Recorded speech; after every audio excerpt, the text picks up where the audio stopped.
Just what you want to hear. Hurricane season could hit harder than it ever has before this year. The National Hurricane Center just released what it called the most active preseason forecast in the agency's history. It's forecasting between 17 and 25 named storms. Of those, 8 to 13 could become hurricanes, and 4 to 7 of those could strengthen into Category 3 or stronger. On top of that, this hurricane season is beginning after much of the southern United States saw weeks of drenching and flooding rain. Danny, buckle up. I'm just trying to bring some good news.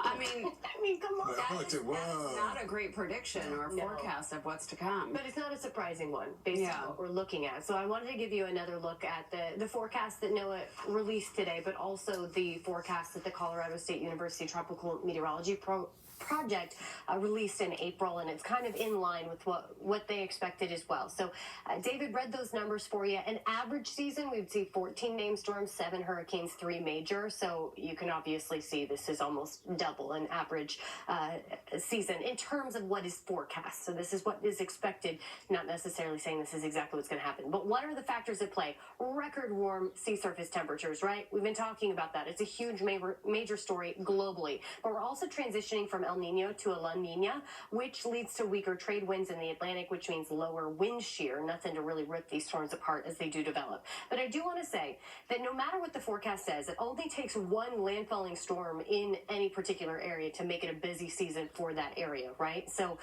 regardless of what the forecast says, we got to prep, we got to make sure that we're ready because yes, it does look like it's going to be awfully active, but we'll have to see what happens. The most active on record, it was 30 named storms back in 2020, so this forecast would put us kind of on par with that. What we're looking at right now is the radar finally settling down. 71 degrees right now in a partly cloudy sky. This is a beautiful live look outside. Moderate air quality, 57 for that AQI. Here's the radars. Light showers starting to fill back into parts of Jersey, but the heavier rain now just out east from Southampton over through Montauk. And it is still very heavy rain with that flood advisory for about 37 more minutes. It expires at 1 p.m. So these drenching downpours can lead to some localized flooding, some street flooding, ponding on roadways.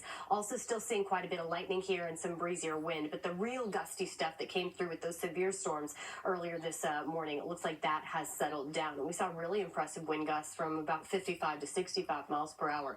Now these are just light showers moving through Jersey here, maybe going to bring some light sprinkles back into the city. And this is all associated with that cold front. So this was well forecast, well timed, and it looks like the strongest stuff has moved on. We're not completely in the clear yet, but anything that develops from here should be light and spotty. Now, it even looks like some of that drier air arrives to us, and that could help to clear out the cloud cover moving into the second half of the day. That helps temperatures warm. So we're still looking at highs today in the upper 70s, low 80s. Kind of a split day, right? The first half of your Thursday, stormy, really messy. Second half of your Thursday, it's humid out there, but could be fairly nice with a little bit of sunshine and warm temperatures in the 80s. As we move into tomorrow, it looks like we could start the day with some cloud cover and maybe a few showers south and east of New York City. But then that drier air really starts to filter in behind the front, and that clears out the cloud cover by tomorrow afternoon. It offers us another sunny day with highs in the 80s, but the benefit of tomorrow is it's going to be less humid, so it'll feel better out there. Today, you see that 10 to 20% rain chance that hangs with us through the rest of the day. A few breaks in the clouds, highs today topping out in the low 80s. So still under that AccuWeather alert, but I think that was more so for the storms that we've already seen. Anything that develops from here should be a little more hit or miss and spotty. Tonight, spotty showers, partly to mostly cloudy skies, and then tomorrow we start with a few showers favoring areas south and east of the city, and then it ends up being a really nice day. Mid-80s, less humid, beautiful to close out the week. As we head into the holiday weekend, we're not completely dry, but it's also not a washout. Saturday, it looks like the second half of Saturday brings a spotty rain chance, maybe a few spotty thunderstorms. Sunday is your best bet of the holiday weekend because it's the driest day. By Monday, we're back to the scattered showers and storms. Okay.